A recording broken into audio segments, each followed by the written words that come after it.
Let me give you some context before I elaborate on this because I feel my text wasn't quite elaborate for this guy. So, uh, what happened was a father was having children during Christmas. Christmas is a time where kids are supposed to be good for nothing. They're supposed to be good, and you don't have to give them a damn thing. He was upset and tired of them not listening and not doing as they're told, so he took a fake present and threw it in the fire. Kids threw a conniption fit, but he got the results. They behaved. Some parents are going, well, that's too much. You're traumatizing the kid. Life is trauma, really. So that's not that big of a trauma. So I typed in, well, it's good they know consequences for their actions. They know their dad's going to back up and throw presents into the fire. They know consequences for their actions. This guy types in, if your kids only listen to you because they are afraid of losing material items, you have failed. Who says the kids are only listening to him? You are.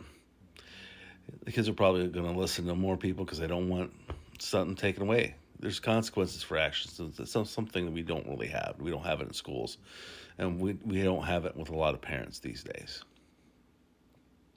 So, um, do you not like his tactics? Sure, you cannot like his tactics. It got results, and he put a line in the sand and saying, "Hey, you're gonna misbehave. I'm just gonna throw these in there because only good children get presents," which is the motto of Christmas anyway.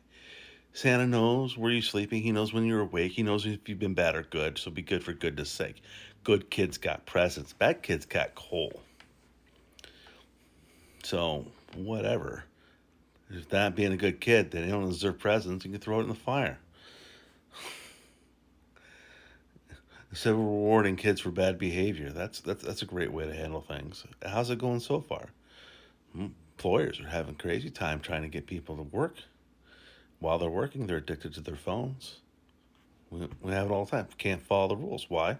Well, they can't follow rules in high school and junior high, and it gets passed on. We pass them on.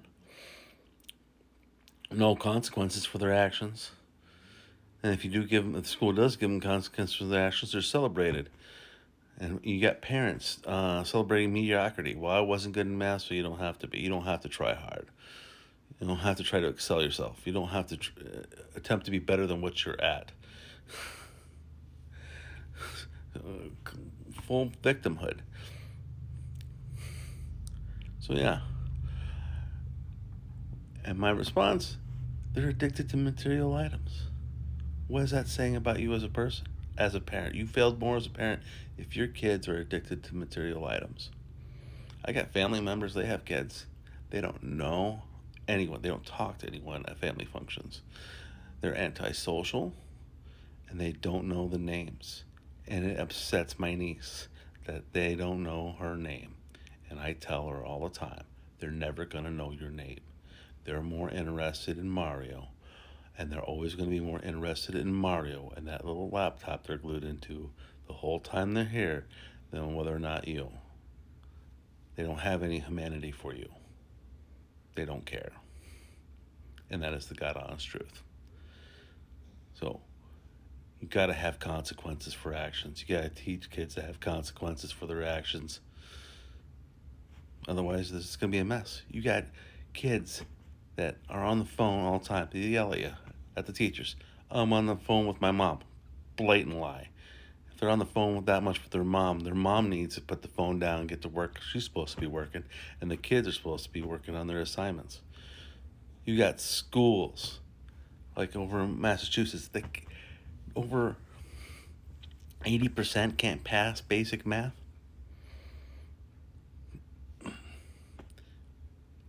There's no consequences for their actions. There's no consequences if they disobey.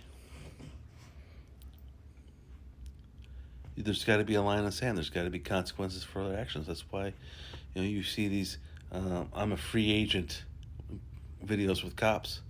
I'm a free agent. I don't need to abide by your laws because you think you're special. That you don't need to abide by the laws of the country, of the state that you live in. You know, we were supposed to make the laws. We vote in the people to represent us. We the people should have the voice, and this kind of we can have sway over what laws we have. But no, we got people that think the laws don't apply to them. The rules don't apply to them because they never had consequences for their actions. You can agree or disagree with his actions, or how he handled it, but he drew a line in the sand. He warned them. They continued the behavior, and he stuck to it and not buckle like a belt.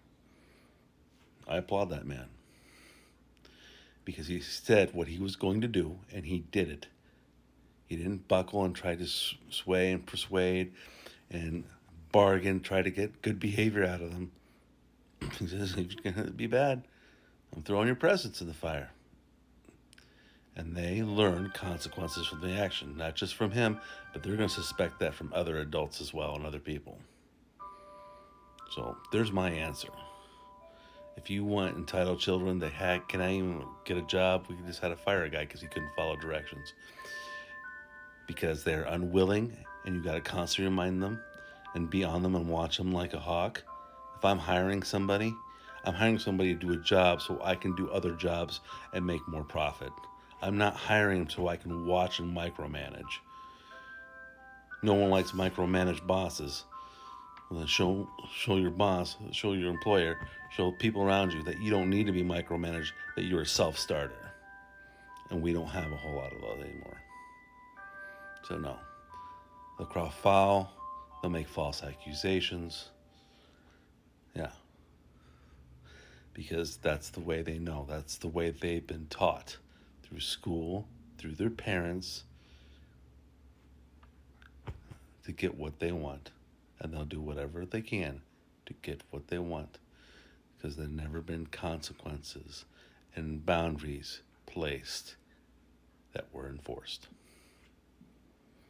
So next time you see a 6-foot student beating up a 5-foot teacher because he was on his cell phone, and she's got to have facial reconstruction surgery because he does that much damage,